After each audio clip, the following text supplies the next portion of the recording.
Million-million na membro ng Iglesia ni Cristo ang patuloy na dumarating sa Quirino Grandstand para sa gagawing national rally ngayong Lunes.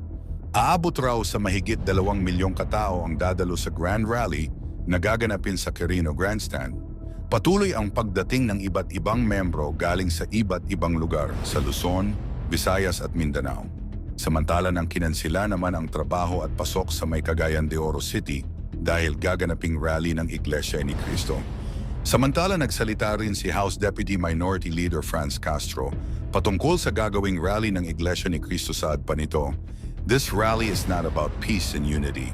It's a calculated move to protect Vice President Duterte from answering serious allegations about her misuse of confidential funds and her accountability for the deteriorating quality of education in our country. Walang rally ang makapagbubura sa katotohanang dapat managot ang mga opisyal ng gobyerno sa kanilang mga ginawa.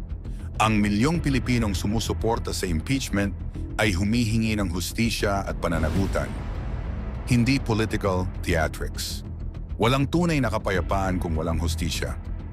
Nagbigay rin ng opinyon si Senator Win Gatchalian patungkol sa magaganap na rally. Sabi pa nito, tingin ko marami ang magdadalawang isip sa impeachment, lalo na yung mga local officials natin. Alam naman natin na pagdating sa halalan, isa sa pinakamahalaga o pinakaimportanteng aspeto sa kampanya ay yung tulong na makukuha natin sa Iglesia ni Cristo. I mean, reality to. No political reality too. Kaya marami tingin ko ay magdadalawang isip dyan dahil panahon ng kampanya ngayon, panahon ng eleksyon. Ilang buwan na lang ay mangangampanya na tayo. At isa sa mga mahalagang aspeto ng kampanya ay yung suporta na makukuha sa Iglesia ni Cristo.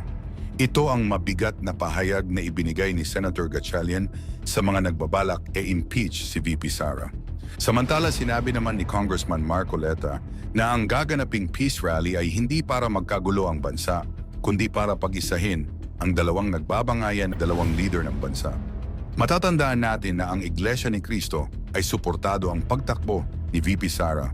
Isa ito sa rason dapat pag-isipan ng mga mababatas ang planong impeachment kay VP Sara.